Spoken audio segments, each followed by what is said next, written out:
दोस्तों, आप लोगों में से बहुत सारे लोगों का ये कहना है कि सर सीनियर डाइट प्रवक्ता के बारे में पूरी जानकारी दीजिए।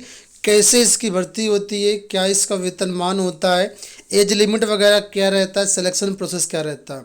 तो इस वीडियो के माध्यम से हम आपको सीनियर डाइट प्रवक्ता के बारे में पूरी जानकारी देने जा रहे हैं। तो वीडियो को आप लोग पूरा देखिएगा, लाइक और शेयर कर दीजिएगा।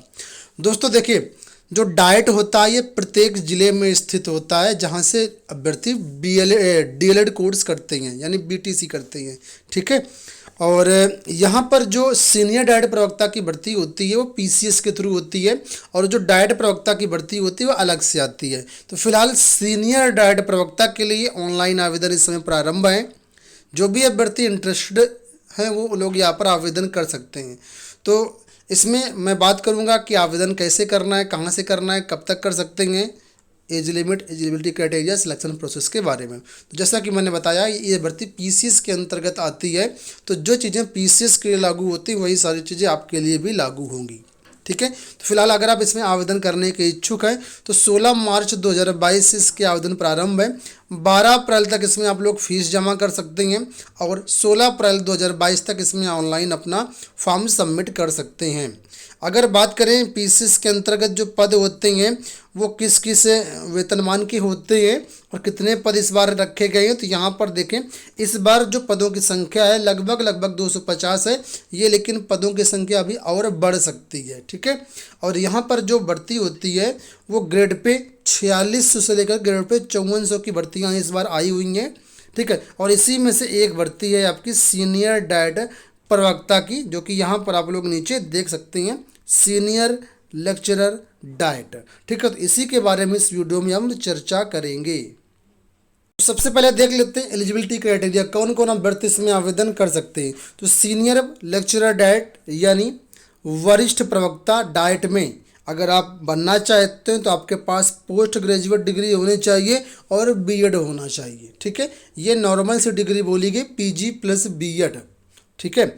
और इसमें अगर एज लिमिट की बात करते हैं तो आपका जो एज है 40 से कम होना चाहिए। अगर आप रिजर्व कैटेगरी के अंतर्गत आते हैं तो आपको एक्स्ट्रा यहाँ पर एज में छूट मिल जाएगी कैटेगरी के मुताबिक। तो एज के बारे में आपने जान लिया, एलिजिबिलिटी क्राइटेरिया के बारे में जान लिया।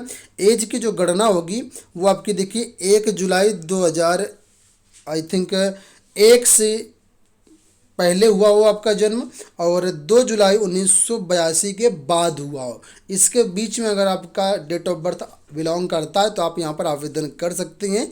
ठीक है। मिनिमम 21 और मैक्सिमम 40 ईयर्स। अब देखिए यहाँ पर जो आपका सिलेक्शन प्रोसेस होगा, तो पीसीएस का आप लोग जानते ही होंगे क्योंकि इसमें कई फेज पर आपके एग्जाम होते हैं।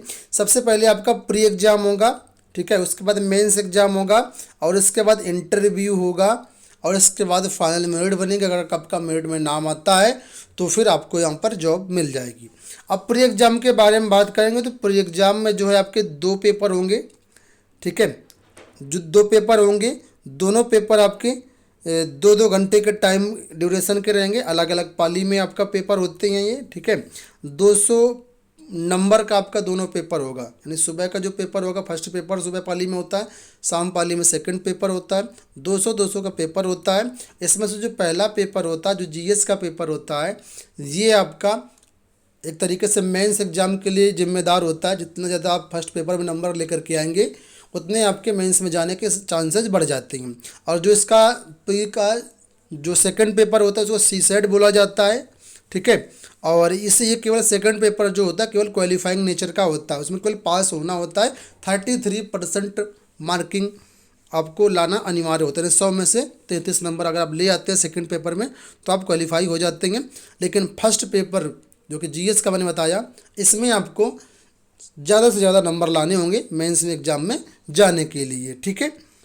अब यहाँ पर क्या क्या अगर आप बात करें आएगा आपके इसमें एग्ज़ाम में, तो यहाँ पर मैं आपको बता देता हूँ। जो आपका प्री का पहला पेपर होगा जीएस वाला, ठीक है, ये देखिए 200 नंबर का होगा। इसमें आपके 150 प्रश्न आएंगे, और ये यहाँ पर पूरा इसका सिलेबस जो यूपीपीएससी का सिलेबस होता है नॉर्मली वही सिलेबस इसमें भी आपको मिलेगा। इसके अलावा ये पूरा सिलेबस नहीं है, इसका बाकी कुछ सिलेबस यहाँ पर ऊपर देखो दिया गया है।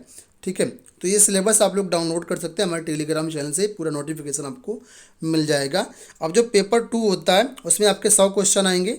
ठीक है। और जो 100 क्वेश्चन होंगे ये, लेकिन मार्क्स जो मार्क होगा 200 नंबर का ही होगा, 2 घंटे का होगा।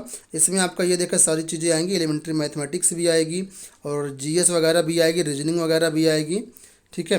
और अलजबरा वगैरह ये सारी चीज़ें आपकी पेपर 2 की हैं, जीएस वाले की, ठीक है। ज्योमेट्री ये सारी चीज़ें, ठीक है। और जनरल इंग्लिश भी इसमें आपका आता है, हिंदी वगैरह भी आता है। तो कुल मिलाकर के सेकंड पेपर जो होता है ये आपका एक तरीके से क्वालिफाइंग होता है, ठीक है। तो ये सारी चीज़ें आपकी सेकंड पेपर में आएंगी और सेकंड पेपर केवल क्वालिफाइंग नेचर का होता है। अब देखिए जितनी वैकेंसी होगी, वैकेंसी के मुताबिक 15 गुना अभ्यर्थियों को प्री से मेंस में क्वालिफाई करवाया जाएगा। अगर आप 15 गुना अभ्यर्थियों की मेरिट लिस्ट में आते हैं तो आप क्वालिफाई कर जाएंगे मेंस के लिए। अब इसके बाद जो मेंस में पेपर होते हैं वो कई सारे पेपर होते हैं, कुल मिलाकर 8 पेपर होते हैं। अब 8 पेपर कौन कौन से होते हैं, कितने नंबर के होते हैं, तो वो आप यहाँ पर देखिए, ठीक है। जनरल हिंदी, एसे और GS paper 1, paper 2, paper 3, paper 4, ये आपके हो गए। देखो 6 पेपर तो आपका यही हो गए। इसके अलावा एक आपको ऑप्शनल सब्जेक्ट चुनना होता है। ऑप्शनल जो सब्जेक्ट चुनना होता है तो यहाँ पर ये ऑप्शनल सब्जेक्ट दिए गए हैं, 29 सब्जेक्ट हैं। इनमें से कोई भी एक ऑप्शनल सब्जेक्ट आप चुन सकते हैं और इस ऑप्शनल सब्जेक्ट के आपके 2 पेपर होंगे, ठीक है। और लास्ट में आपका इंटरव्यू होगा। कुछ पोस्ट में इंटरव्यू नहीं होता है, कुछ में होता है, तो आप इसको देख सकते हैं, ठीक है। तो फिलहाल यहाँ पर जो इंटरव्यू होगा वो 100 नंबर का आपका इंटरव्यू होता है। जो फाइनल मेरिट आपकी बनेगी वो मेंस के मार्क्स के और इंटरव्यू के मार्क्स से जुड़ करके फाइनल मेरिट बनती है। अगर आपका उसमें नाम आता है तो आप यहाँ पर क्वालिफाई कर जाते हैं। और जिस पोस्ट के लिए आपने आवेदन किया होता है उस पोस्ट के हिसाब से आपकी कट ऑफ भी होनी चाहिए, क्योंकि कट ऑफ यहाँ पर अलग अलग पोस्ट के हिसाब से काउंट होती है, ठीक है। और मेंस का जो पूरा सिलेबस है देखो यहाँ पर दिया गया है कि मेंस फर्स्ट पेपर में क्या आएगा और सेकंड पेपर में क्या आएगा, थर्ड पेपर में क्या आएगा। तो ये सारी चीज़ें आप इस नोटिफिकेशन से डाउनलोड कर सकते हैं। मोटा मोटा मैंने आपको बता दिया कि सीनियर डाइट प्रवक्ता बनना है तो कैसे आप बन सकते हैं, क्या उसका प्रोसेस होता है। ऑनलाइन आवेदन करने के लिए आप लोग governmentjobcenter.com पर जा सकते हैं, वहाँ से नोटिफिकेशन भी डाउनलोड कर सकते हैं। इसके अलावा यूपीपीएससी की ऑफिशियल वेबसाइट पर भी आप सिलेबस वगैरह डाउनलोड कर सकते हैं और ऑनलाइन आवेदन कर सकते हैं। अंत में आपको इतना बता देता हूं कि अगर आप यूपीपीएससी की तैयारी कर रहे हैं किसी भी पोस्ट के लिए, ठीक है, और प्री एग्जाम को क्वालिफाई करना चाहते हैं तो इसकी पूरी जो मॉक टेस्ट है, प्रीवियस ईयर पेपर है, सेक्शनल वाइज जो पेपर होते हैं वो सारे के सारे अवेलेबल है हमारे एप्लीकेशन पर, जिसका लिंक वीडियो के डिस्क्रिप्शन में दिया गया है।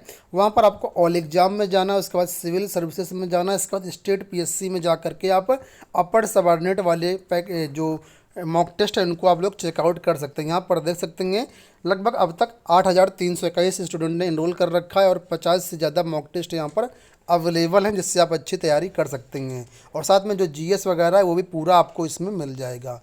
तो आशा करते हैं वीडियो पसंद आया होगा।